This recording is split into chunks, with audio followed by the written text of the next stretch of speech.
जो थे कि माँ जगज्जननी जगदम्बा माता आदिशक्ति दुर्गांकर ए प्रसिद्ध पीठ कटक सहर कटक चंडी मंदिर रे प्रसिद्ध ओडिशा सारा लोक जानी कटक दशहरा एक सबुठ बड़ पर्व जो थे कि सारा ओडिशार लोक आसी दर्शन करने आसती। आज 2 वर्ष कोविड थे जो मान्यता थिला ठीक अच्छी बर्तमान कोविड कटकणा कमिवा कारण बर्तमान कटक सहरवासी समस्त भितर भारतीय जनता पार्टी तार दाबी रखुची जे जो फुट जमी सब बजार पूजा कमिटी जो टाइप मूर्ति करती से उच्चतार मूर्ति हम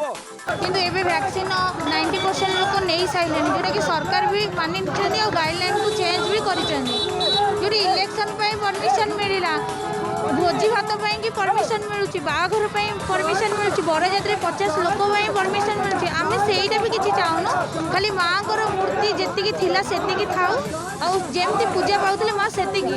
राज्य सरकार जो हीन मनोवृत्ति आज सामना को आसी मूर्तिर उच्चता आड़ कथा कहतु बा परदा पछर पूजा कथा कहतु ये कटकर गोटे भाव बेगर पर आघात पहुँचाई सरकार से भारतीय जनता पार्टी जो सोमवार दिन बंद डाकरा देती किभली भाव में सफल करेंगे आम पूजा कमिटी आगे अपील करुँ कटक सहरवासी अपील करुँ एवं समस्त कटकवासी ये हूँ गोटे भाईचारार सहर सरकार जाणी रखा दरकार जो भाई भाव में कटकिया को डाकी हाकी अपमान देती आर प्रतिवाद आम ये भारतीय जनता पार्टी ये तार दाबी दौचे एवं निरवतार सहित से प्रतिवाद करुच्ची आसंता सोमवार दिन किभली भाव में कटक बंद को सफल करवा कि माँ मूर्ति 4 फुट रु अधिक हम किंतु से माने आम दाबी को पूरण कले तो आम चाहूँ माँ मूर्ति सहित कोरोना कौन संपर्क ना तो आम चाहूँ माँ मूर्ति 4 फुट रु अधिक हो बिना पर्दार हो और सुरुखुर सहित हो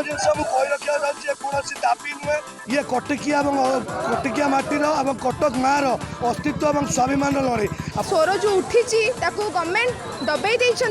ठीक आम झील मैंने आसिक राजरास्तार ओह्लैचु किन्नर भौणी मैंने आम सहित राजरास्तार ओह्लैंट सेमती चुप हो बस कटकर सामाजिक संगठन कटकर साही मुरबी कटकर राजनैतिक नेता समस्ते कले समस्ते अपेक्षा रखी जे कटकर मुरबी मानक जिते डाकी या प्रतिनिधि मानक डाकी भुवनेश्वर में कथबार्ता करें गोटे भल खबर कटक को देवे कटक को दीर्घ 10 वर्ष 15 वर्ष है जमी खराब खबर दिखती शेष पूजा बेले भी गणेश पूजा दिन ही खराब खबर देले निश्चिंत भाव में कटकर मान सम्मान को क्षुण्ण करने जपरी भाव में बहुत दिन है षड्यंत्र चली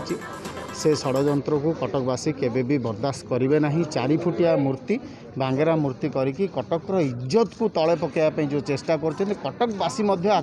धिक्कार